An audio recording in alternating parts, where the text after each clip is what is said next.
ಡಾಬರ್ನ ಸ್ಥಾಪನೆ ಒಂದು ರೋಚಕ ಕತೆ. ಹೆಂಗೆ ಒಬ್ಬ ಸಾಮಾನ್ಯ ಬಡ ಕುಟುಂಬದ ಹುಡುಗ ಆಯುರ್ವೇದಿಕ್ ಅನ್ನು ಯೂಸ್ ಮಾಡಿಕೊಂಡು 88,000 ಕೋಟಿ ಕಂಪನಿ ಕಟ್ಟಿದ ಅಂತ. ಇದು 1884ರಲ್ಲಿ ಸ್ಥಾಪನೆ ಆಗುತ್ತೆ. ಇದನ್ನು ಅವರು ದುಡ್ಡು ಮಾಡೋಕಲ್ಲ, ಜನರಿಗೆ ಆಯುರ್ವೇದಿಕ್ ಬಗ್ಗೆ ಎಲ್ಲರಿಗೂ ತಿಳಿಸೋಕೆ ಪ್ರಾರಂಭ ಮಾಡ್ತಾನೆ. ಈ ಕತೆ ಪ್ರಾರಂಭವಾಗುತ್ತೆ ಬಂಗಾಳದ ಒಂದು ಸಣ್ಣ ಹಳ್ಳಿಯಲ್ಲಿ ಸಾಮಾನ್ಯ ಬಡ ಕುಟುಂಬದ ವ್ಯಕ್ತಿಯಿಂದ. ಹೆಸರು SK ಬರ್ಮನ್. ಆ ಟೈಮಲ್ಲಿ ಯಾರಿಗೂ ಗೊತ್ತಿರಲಿಲ್ಲ ಇವನು ದೊಡ್ಡವನಾಗಿ ಇಷ್ಟು ದೊಡ್ಡ ಕಂಪನಿ ಸ್ಥಾಪನೆ ಮಾಡ್ತಾನೆ. ಭಾರತದ ನಂಬಿಕೆಯ ಆಯುರ್ವೇದಿಕ್ ಇಂದ ಮಾಡಿದ ವಸ್ತುಗಳನ್ನು ಮನೆ ಮನೆಗೂ ತಲುಪಿಸ್ತಾನೆ ಅಂತ. ಆಗಿನ ಟೈಮಲ್ಲಿ ಜನರಿಗೆ ಮಲೇರಿಯಾ, ಹೇಜ ಅಂತ ಮುಂತಾದ ಕಾಯಿಲೆಗಳಿಂದ ಅದೆಷ್ಟೋ ಬಡ ಕುಟುಂಬದ ವ್ಯಕ್ತಿಗಳು ಸಾವನ್ನಪ್ತಾರೆ. ಆಸ್ಪತ್ರೆಗಳು ಇದ್ರೂ ಕೂಡ ಅದು ಎಷ್ಟರ ಮಟ್ಟಿಗೆ ದುಬಾರಿ ಇದ್ವು ಅಂದ್ರೆ ಅಲ್ಲಿಗೆ ಬರೀ ಶ್ರೀಮಂತ ವ್ಯಕ್ತಿಗಳು ಮಾತ್ರ ಹೋಗಲು ಸಾಧ್ಯವಾಗ್ತಿತ್ತು. ಇದನ್ನೆಲ್ಲ ನೋಡಿದ SK ಬರ್ಮನ್ ರವರು ಯಾಕೆ ನಾನು ಆಯುರ್ವೇದಿಕ್ ಇಂದ ಇದನ್ನೆಲ್ಲ ಗುಣಪಡಿಸಬಹುದು ಅಂತ ಯೋಚನೆ ಮಾಡ್ತಾನೆ. ಮತ್ತೆ ಅದು ಎಲ್ಲರಿಗೂ ಕಡಿಮೆ ಬೆಲೆಯಲ್ಲಿ ಸಿಗಲಿ, ಯಾಕಂದ್ರೆ ಬಡ ಕುಟುಂಬದವರಿಗೂ ಸುಲಭವಾಗಿ ಈ ಔಷಧಿ ಸಿಗಲಿ ಅಂತ. ಅವನು ಓದು ಮುಗಿದ ಮೇಲೆ ಹಳ್ಳಿಗೂ ಹೋಗಿ ಅಲ್ಲಿನ ಆಯುರ್ವೇದಿಕ್ ಬಗ್ಗೆ ಸಂಶೋಧನೆ ಮಾಡ್ತಾನೆ. ಮತ್ತೆ ಕಾಡುಗಳನ್ನು ಸುತ್ತಿ ಅಲ್ಲಿನ ಗಿಡ ಮೂಲಿಕೆಗಳ ಬಗ್ಗೆ ರಿಸರ್ಚ್ ಮಾಡ್ತಾನೆ. ಆ ಔಷಧಿ ಗುಣಗಳನ್ನು ತಿಳ್ಕೊಂಡು ಅವನ ಕೈಯಿಂದ ಔಷಧಿ ತಯಾರು ಮಾಡ್ತಾನೆ. ಅದೇ ಔಷಧಿಗಳನ್ನ ಅವನ ಸೈಕಲ್ ನಲ್ಲಿ ಹಳ್ಳಿಗಳಲ್ಲಿ ಸುತ್ತಿ ಮಾರಕ್ಕೆ ಹೋಗ್ತಾನೆ. ಯಾಕಂದ್ರೆ ಎಲ್ಲರಿಗೂ ಇದರ ಪರಿಚಯ ಆಗ್ಲಿ ಅಂತ. ದಿನದಿಂದ ದಿನಕ್ಕೆ ಇವನ ಔಷಧಿ ಬಗ್ಗೆ ಜನರಿಗೆ ನಂಬಿಕೆ ಬರಲು ಪ್ರಾರಂಭವಾಗುತ್ತೆ. ಜನರು ಅವಾಗಿಂದ ಇವನನ್ನು ಪ್ರೀತಿಯಿಂದ ಡಾಕ್ಟರ್ ಬರ್ಮನ್ ಅಂತ ಕರೆಯಲು ಪ್ರಾರಂಭ ಮಾಡ್ತಾರೆ.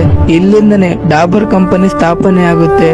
ಡಾಬರ್ ಅಂದ್ರೆ ಡಾಕ್ಟರ್ ಪ್ಲಸ್ ಬರ್ಮನ್ ನ ಮೊದಲ ಅಕ್ಷರಗಳು. ಅವನ ಉದ್ದೇಶ ಇಷ್ಟೇ ಆಗಿತ್ತು, ಎಲ್ಲರ ಮನೆಯಲ್ಲೂ ಆಯುರ್ವೇದಿಕ್ ಬಗ್ಗೆ ಪರಿಚಯ ಇರ್ಲಿ ಅಂತ. ಆದ್ರೆ ವಿಧಿ ಆಟನೇ ಬೇರೆ ಇತ್ತು.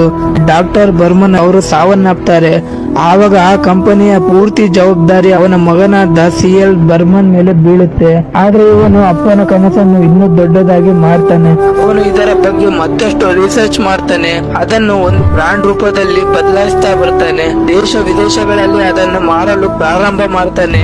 ಯಾಕಂದ್ರೆ ಇದು ಬರೀ ಒಂದು ಕಂಪನಿ ಮಾತ್ರ ಅಲ್ಲ, ಒಂದು ಆಯುರ್ವೇದಿಕ್ ನ ಪ್ರತೀಕ ಆಗಲಿ ಅಂತ. ಹಂಗೇನೆ 1949ರಲ್ಲಿ ಡಾಬರ್ ಚಾವನ್ ಫ್ರೆಶ್ ಅಂತ ಒಂದು ಪ್ರಾಡಕ್ಟ್ ನ ಬಿಡುಗಡೆ ಮಾಡ್ತಾನೆ.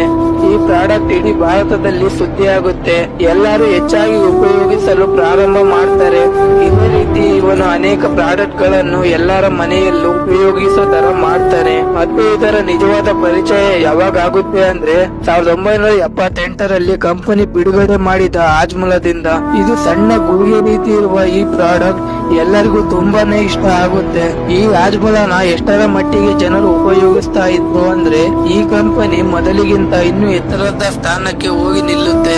ಇದೇ ರೀತಿಯಾಗಿ ಡಾಬರ್ ಆಮ್ಲ ಕೂದಲು ಎಣ್ಣೆ, Dabur red paste, Vatika air ಸರಣಿ ಇನ್ನು ಮುಂತಾದ ಜನರಿಗೆ ಕಡಿಮೆ ಬೆಲೆಯಲ್ಲಿ ಸಿಗುವ ಪ್ರಾಡಕ್ಟ್ ಗಳನ್ನು ತಯಾರು ಮಾಡ್ತಾರೆ. ಸಮಯ ಕಳೆಯುತ್ತಾ ಬಂತು.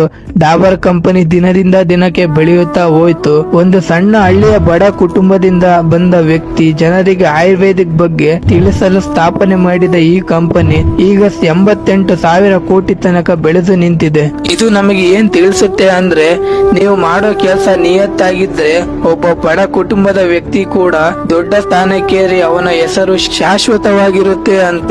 ಈ ವಿಡಿಯೋ ನಿಮಗೆ ಇಷ್ಟ ಆಗಿದ್ರೆ ನನ್ನ ಫಾಲೋ ಮಾಡಿ. ನಿಮ್ಮ ಅಭಿಪ್ರಾಯವನ್ನು ಕಾಮೆಂಟ್ ನಲ್ಲಿ ತಿಳಿಸಿ.